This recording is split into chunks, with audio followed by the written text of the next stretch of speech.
Constitution provides that the House of Representatives shall have the sole power of impeachment, and that the President shall be removed from office on impeachment for and conviction of treason, bribery, or other high crimes and misdemeanors.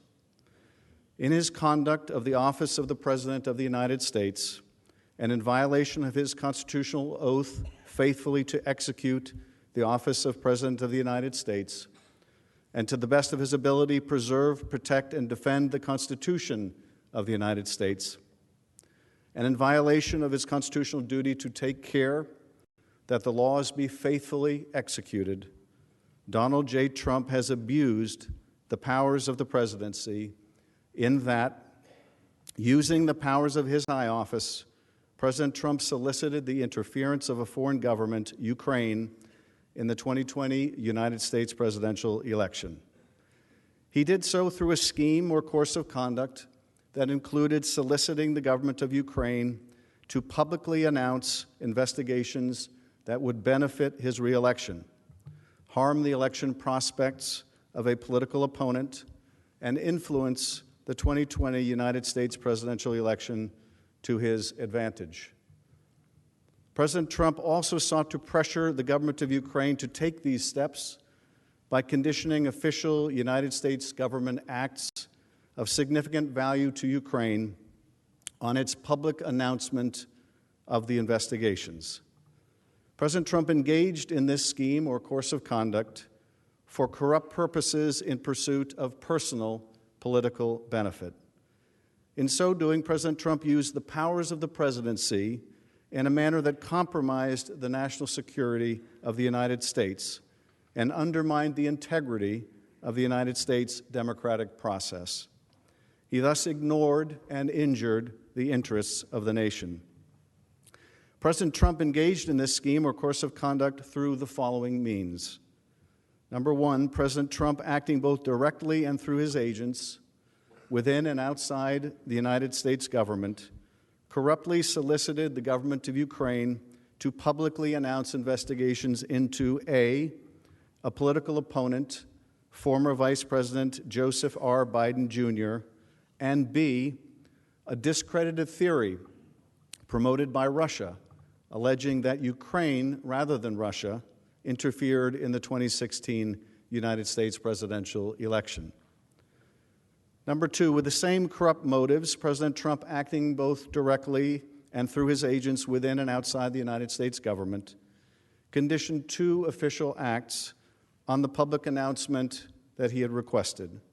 A, the release of $91 million of United States taxpayer funds that Congress had appropriated on a bipartisan basis for the purpose of providing vital military and security assistance to Ukraine to oppose Russian aggression, and which President Trump had ordered suspended. And B, a head of state meeting at the White House, which the President of Ukraine sought to demonstrate continued United States support for the government of Ukraine in the face of Russian aggression. Number three, faced with the public revelation of his actions, President Trump ultimately released the military and security assistance to the government of Ukraine, but has persisted in openly and corruptly urging and soliciting Ukraine to undertake investigations for his personal political benefit. These actions were consistent with President Trump's previous invitations of foreign interference in United States elections. In all of this, President Trump abused the powers of the presidency by ignoring and injuring national security and other vital national interests to obtain an improper personal political benefit. He has also betrayed the nation by abusing his high office to enlist a foreign power in corrupting democratic elections. Wherefore, President Trump, by such conduct, has demonstrated that he will remain a threat to national security and the Constitution if allowed to remain in office, and has acted in a manner grossly incompatible with self-governance and the rule of law. President Trump thus warrants impeachment and trial, removal from office, and disqualification to hold and enjoy any office of honor, trust, or profit under the United States. Article 2, obstruction of Congress. The Constitution provides that the House of Representatives shall have the sole power of impeachment, and that the President shall be removed from office on impeachment for and conviction of treason, bribery, or other high crimes and misdemeanors. In his conduct of the office of President of the United States, and in violation of his constitutional oath faithfully to execute the office of President of the United States, and to the best of his ability preserve, protect, and defend the Constitution of the United States, and in violation of his constitutional duty to take care that the laws be faithfully executed, Donald J. Trump has directed the unprecedented, categorical, and indiscriminate defiance of subpoenas issued by the House of Representatives pursuant to its sole power of impeachment. President Trump has abused the power of the presidency in a manner offensive to and subversive of the Constitution, in that the House of Representatives has engaged in an impeachment inquiry focused on President Trump's corrupt solicitation of the government of Ukraine to interfere in the 2020 United States presidential election. As part of this impeachment inquiry, the committees undertaking the investigation served subpoenas seeking documents and testimony deemed vital to the inquiry from various executive branch agencies and offices and current and former officials. In response, without lawful cause or excuse, President Trump directed executive branch agencies, offices, and officials not to comply with those subpoenas. President Trump thus interposed the powers of the presidency against the lawful subpoenas of the House of Representatives and assumed to himself functions and judgments necessary to exercise the sole power of impeachment vested by the Constitution in the House of Representatives. President Trump abused the powers of his high office through the following means. Number one, directing the White House to defy a lawful subpoena by withholding the production of documents sought therein by the committees. Number two, directing other executive branch agencies and offices to defy lawful subpoenas and withhold the production of documents and records from the committees, in response to which the Department of State, the Office of Management and Budget, Department of Energy, and Department of Defense refused to produce a single document or record. Directing current and former, number three, directing current and former executive branch officials not to cooperate with the committees, in response to which 9 administration officials defied subpoenas for testimony, namely John Michael Mick Mulvaney, Robert B. Blair, John A. Eisenberg, Michael Ellis, Preston Wells Griffith, Russell T. Vaught, Michael Duffy, Brian McCormick, and T. Ulrich Breckbull. These actions were consistent with President Trump's previous efforts to undermine United States government investigations into foreign interference in United States elections. Through these actions, President Trump sought to arrogate to himself the right to determine the propriety, scope, and nature of the impeachment inquiry into his own conduct, as well as the unilateral prerogative to deny any and all information to the House of Representatives in the exercise of its sole power of impeachment. In the history of the Republic, no president has ever ordered the complete defiance of an impeachment inquiry or sought to obstruct and impede so comprehensively the ability of the House of Representatives to investigate high crimes and misdemeanors. This abuse of office served to cover up the president's own repeated misconduct and to seize and control the power of impeachment, and thus to nullify a vital constitutional safeguard vested solely in the House of Representatives. In all of this, President Trump acted in a manner contrary to his trust as president and subversive of constitutional government, to the great prejudice of the cause of law and justice, and to the manifest injury of the people of the United States. Wherefore, President Trump, by such conduct, has demonstrated that he will remain a threat to the Constitution if allowed to remain in office, and has acted in a manner grossly incompatible with self-governance and the rule of law. President Trump thus warrants impeachment and trial, removal from office, and disqualification to hold and enjoy any office of honor, trust, or profit under the United States.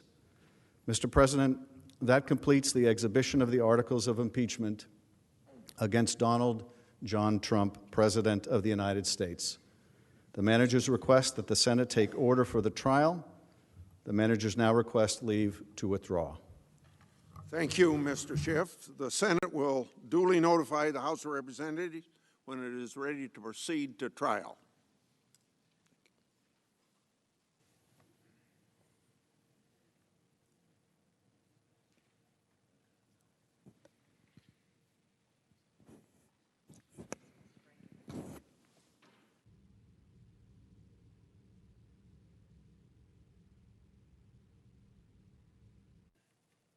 Mr. President.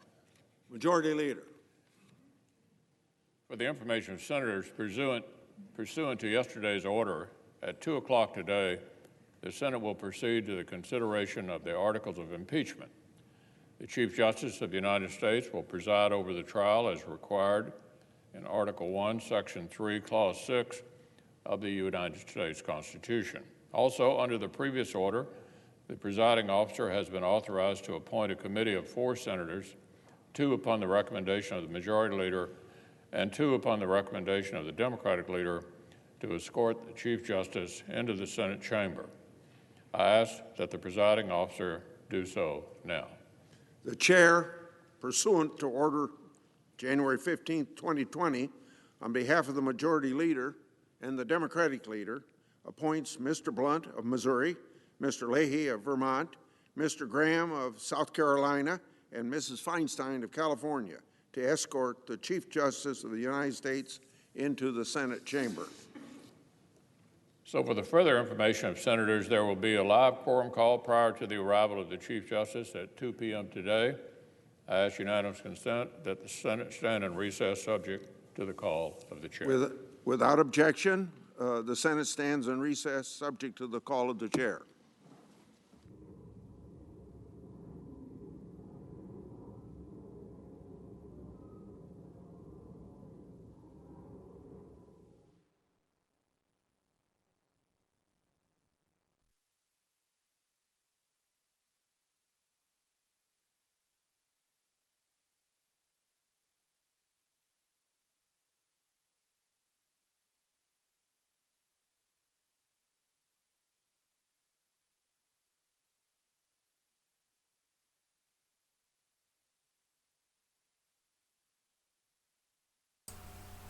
Hi. Alright, so, they like to spring this stuff on you when they're going to be doing what and everything. I looked at the Senate schedule so many times yesterday and the House schedule, and I didn't see this on there. And then people in the MSM are talking about, like, oh, they're going to vote on something, and then it's like, okay, well, what exactly are they voting on with it? And then they have to do 500 votes before they actually pass this or that. So I don't know what exactly, I don't know. Whatever they're doing later today, I guess I will just stream it whenever they come back from recess. I don't know. Actually, you know what? I'll just leave this up and running. I'll just turn on some music and stuff because I'm doing a whole bunch of other stuff. So I'm sorry I'm not at my keyboard. Hello, Matthew Bradshaw. Thank you for joining. And his website is thepotusof2020.com if you want to check him out. Our website is growtheinfo.com. Go ahead and check it out if you like good resources and information that you can verify yourself. And you can follow us on Twitter. At growtheinfo is our name, and Instagram as well. And make sure that you're subscribed and turn on bell notifications so that you can be notified whenever we randomly go live when all of a sudden something like this is happening. I try really hard to keep up with everything, but it's kind of impossible. So Oh well. Alright, so let's put on some tunes while we wait for them to come back, and then we'll try to figure out what they are doing.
Okay.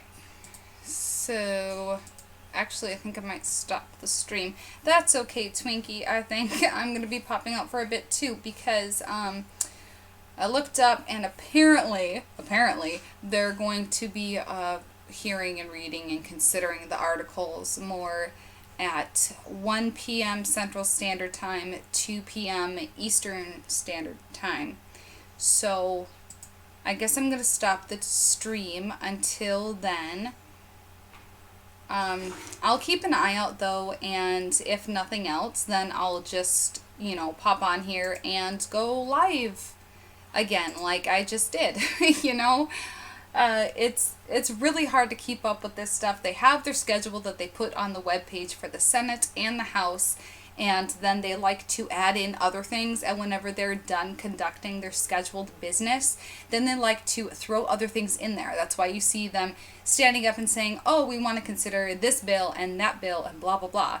I did record them passing the USMCA thing earlier, so I'll post that on YouTube later on. And if there was the fentanyl consideration thing, I believe that one of the representatives, senators, whatever they are, one of them had brought up. So I'm very interested in that and a couple other things I heard about. So if they talk about some other stuff, then I'll maybe just record clips, or I'll, go live again. So thank you all for joining, and we're just going to go ahead and end this one here. I will start another one later on so that we can watch what they're talking about with the articles. They might just be reading them again and just blabbing more and more, at each other about them. I'm not sure if this is like, some pivotal step right here or not. So, I don't know. We'll watch and find out. Thank you all for joining me and trying to figure this out with me. We're all in this together, right? You can follow us on Twitter at GrowTheInfo. I try to put out some little notices and some things on there when I notice, like when they pass the USMCA thing, I'll post on there that they passed it and stuff, and recall notices. I just posted one yesterday, so make sure you follow us on Twitter if you're interested in that, and you can check out our website, growtheinfo.com, for press releases and all kinds of good information and everything. Make sure that you're subscribed, hit the bell notification. Thank you all for joining. I gotta go get back to doing my stuff. All right, see you all later.